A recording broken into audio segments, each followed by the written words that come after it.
Meron pang isang area na hindi ko napapakita sa inyo. So, ito, yung secret door dito sa condo. Mag-share din ako sa inyo ng mga tips kung paano ba mag-declutter. Nagpakarga kasi yung aso. Ayan, ito si Chon Chon. So, mag-share ako ng tips at saka pakita ko din yung aking shoe collection.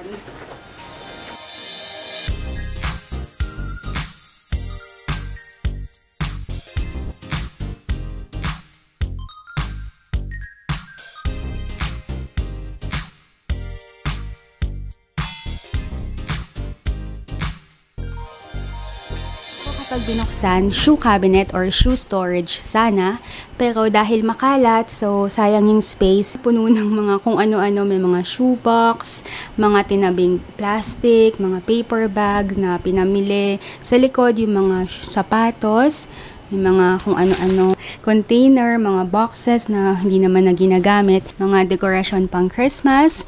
Andito naman yung Christmas tree at so mukhang maliit sa camera pero dahil maliit ako, kasya naman ako sa loob. Yung mga tagong places dapat iniisa-isa kasi pag hindi mo ma-realize na puro kalat lang pala. So yung mga box na walang laman, yung mga box ng ilaw na empty, yung box ng mini fridge at saka yung box ng printer. Pero bago itapon, ang tip ko naman, picturean muna yung pangalan, kung ano yung style number, kung ano yung model number, pati yung mga code para kung sakaling kailangan mo in the future, meron kang reference na picture. Ang ginawa ko sa mga boxes, tiniklop ko, ito maganda kapag magtatapon ka para sa mga hindi naman sobrang bulky yung mga boxes. Ito naman yung mga gamit na hindi kailangan mga mga extrang gamit. Sa paglilinis, kailangan wag kang manghinayang magtapon. Tapos isipin mong mabuti kung ano ba yung mga tinatago mo tsaka tinatambak mo sa bahay kasi nakaka-take up talaga ng space, nakaka-stress yung kalat. Tulad nito, yung Team Bride na banner, ginamit namin last year pa to, isang taong nakatambak dyan.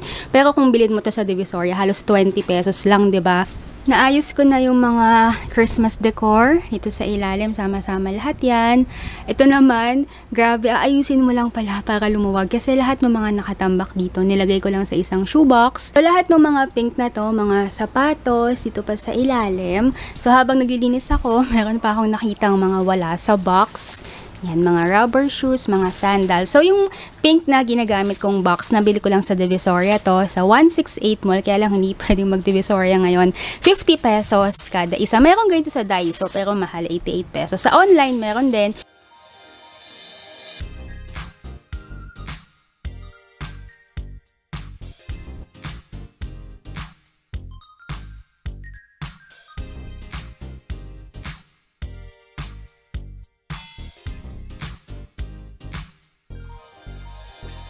Ito na yung mga shoe boxes na nabuo ko. Malalagay ko na rin yung mga sapatos na hindi nakabox. Nabawasan na yung mga nakakalat dito, naitapon ko na yung iba. Ngayon naman, magdi-declutter ako ng sapatos. So, meron na akong mga nabawas dito. Nung lumipat ako dito, siguro mga 20 rin yun na nabawas. Ngayon ko lang na-realize na ang init pala dito. Ang alam ko kasi yung mga sapatos, kapag masyadong naiinitan, minsan nagtutuklap. So, yung iba, nakita ko meron ng konting damage. Pag nakabox yung sapatos mo, madali mong makakita. So, hindi mo na kailangan isa-isa. Halimbawa, nakabox ng ganito. So, ito yung mga pumps, yung mga heels na colorful. Ito meron akong neon, green na wedge. Ito naman blue na pump. Merong red din na pumps. Ito naman wedge din. Ito yung uso dati, yung parang Lady Gaga.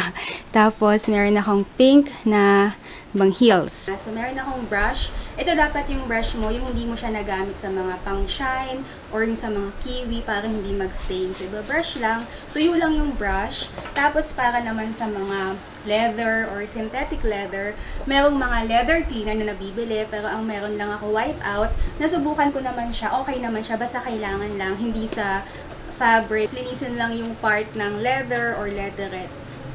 At least kapag kailangan ko, bubuksan ko lang yung box tapos ready to use na siya. Yun nga lang, dahil naka-quarantine, baka hindi ko pa naman ito magamit sa ngayon.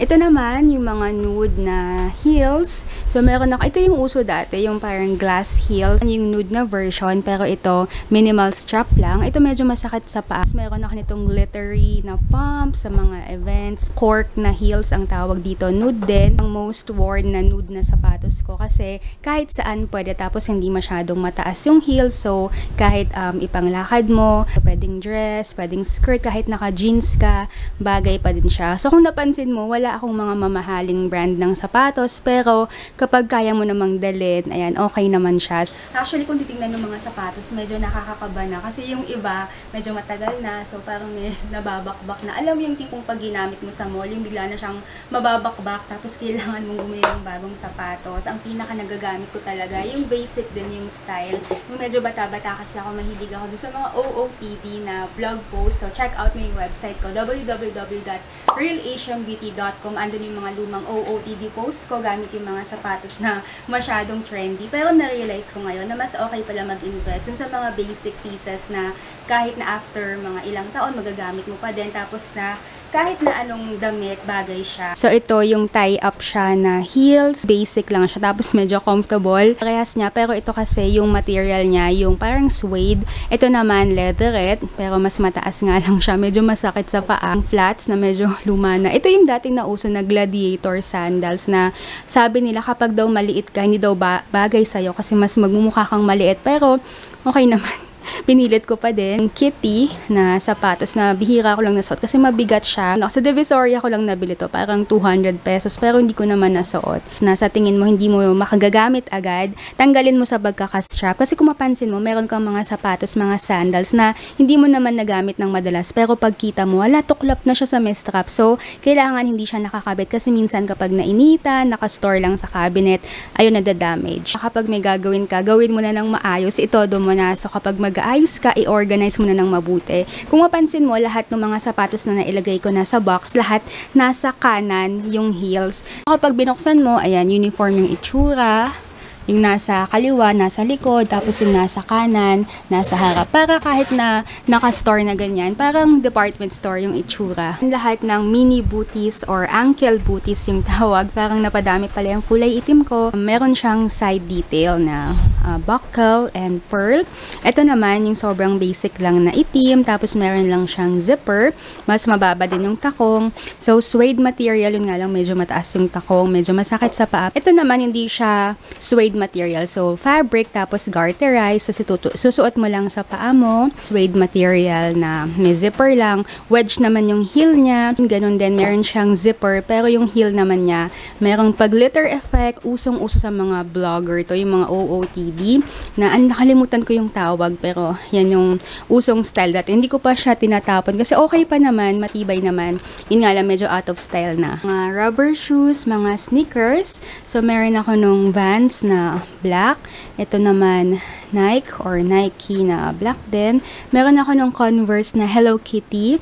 So, white, pero meron siyang mga detail na Hello Kitty. Ito naman, hindi ko pa nagagamit, pero ang cute kasi meron siyang mga flowers na gold and pink. Yung chucks na high cut, meron na ako dati nung black na high cut, tapos black na yung low cut lang.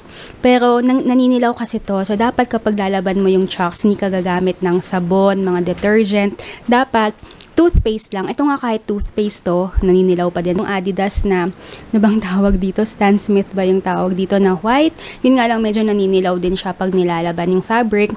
And then, ito, yung Adidas na hindi ko pa nasuot. Sa Korea ko to nabili.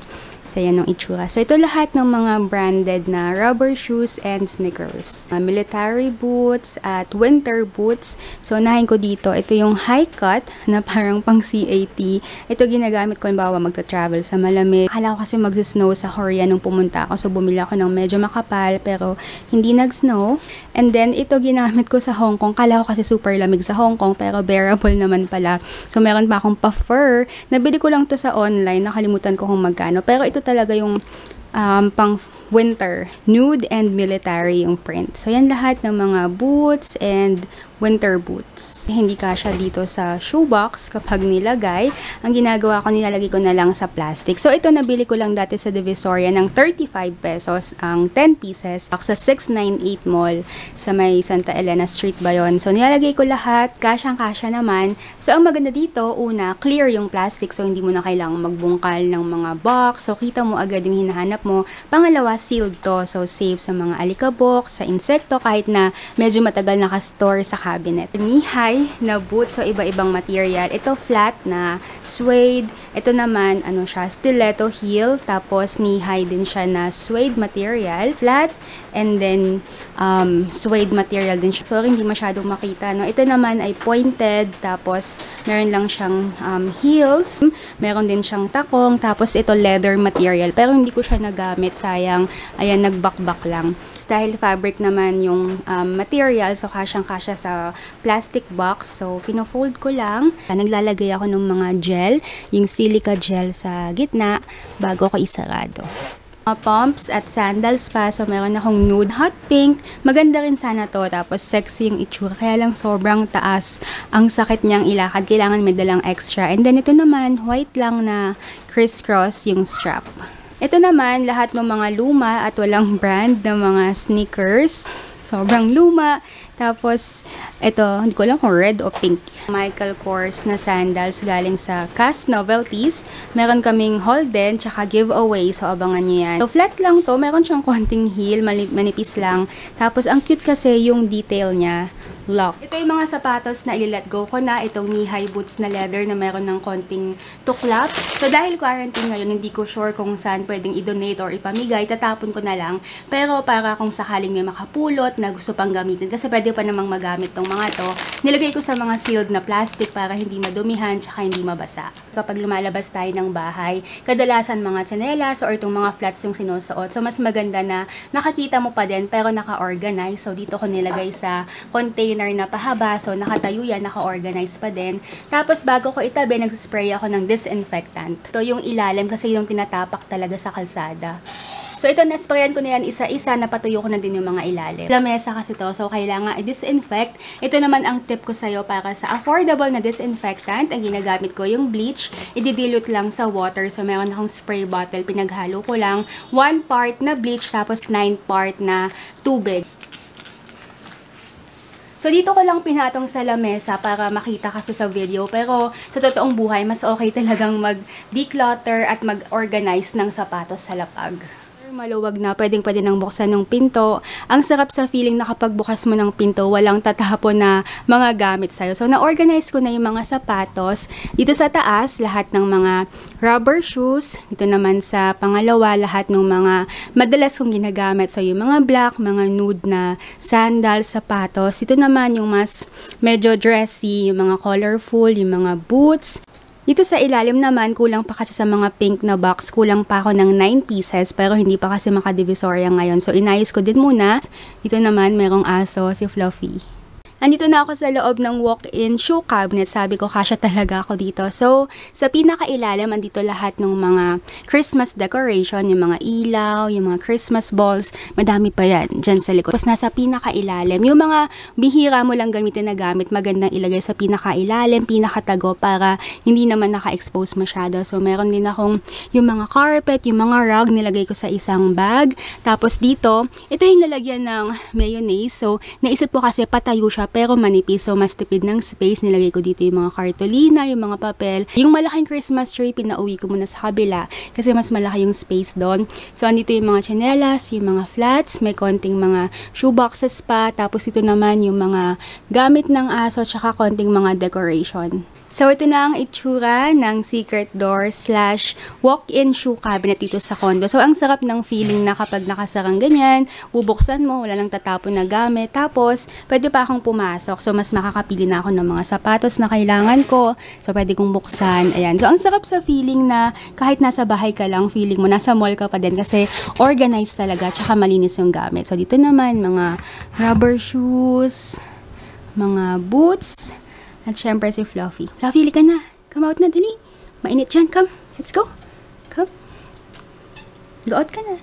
Come na.